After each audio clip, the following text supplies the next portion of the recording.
Hi everyone, I'm April Celestino from Baguio City, Irisan, and my product is chili paste with smoked beef. Okay, good afternoon. Ako po si Edna Norial ng Lamot, Ifugao. Isa rin ako sa mapalad na naimbitahan ng OWA, ng Department of Migrant Workers para i-showcase o ibenta itong mga products na ginagawa ko. Nung pag-uwi ko from Hong Kong, tinawagan ako ng DMW na kung pwede sumali ako sa isang competition nila. So since matakaw ang pamilya ko sa sili, in-innovate ko siya. So bakit hindi ko lagyan siya ng touch of Cordilleran? So yan, kaya siya naging with smoked beef. Tapos ito, sinali natin to sa patimpalak ng DMW at tayo ay nanalo sa regional.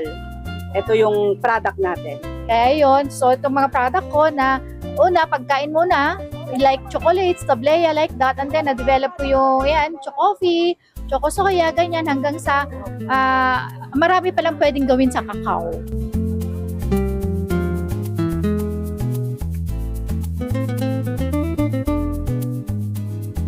Ay, sa DMW naman, maraming salamat pa rin sa inyong suporta sa akin, sa amin, sa lahat ng nandito. Maraming salamat dahil kung wala kayo, hindi makikilala ang aming mga produkto. Ang gusto kong sabihin sa mga kapwa kong na nag-abroad o FWs, na huwag silang mawala ng pag-asa. Even here, they could still thrive, in everything na gusto nilang gawin.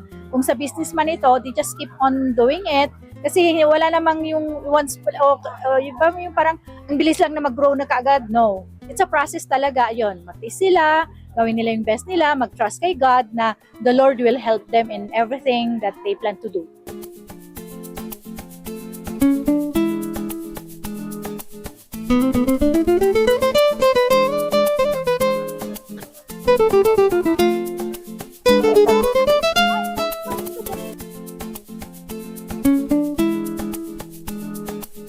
Thank you.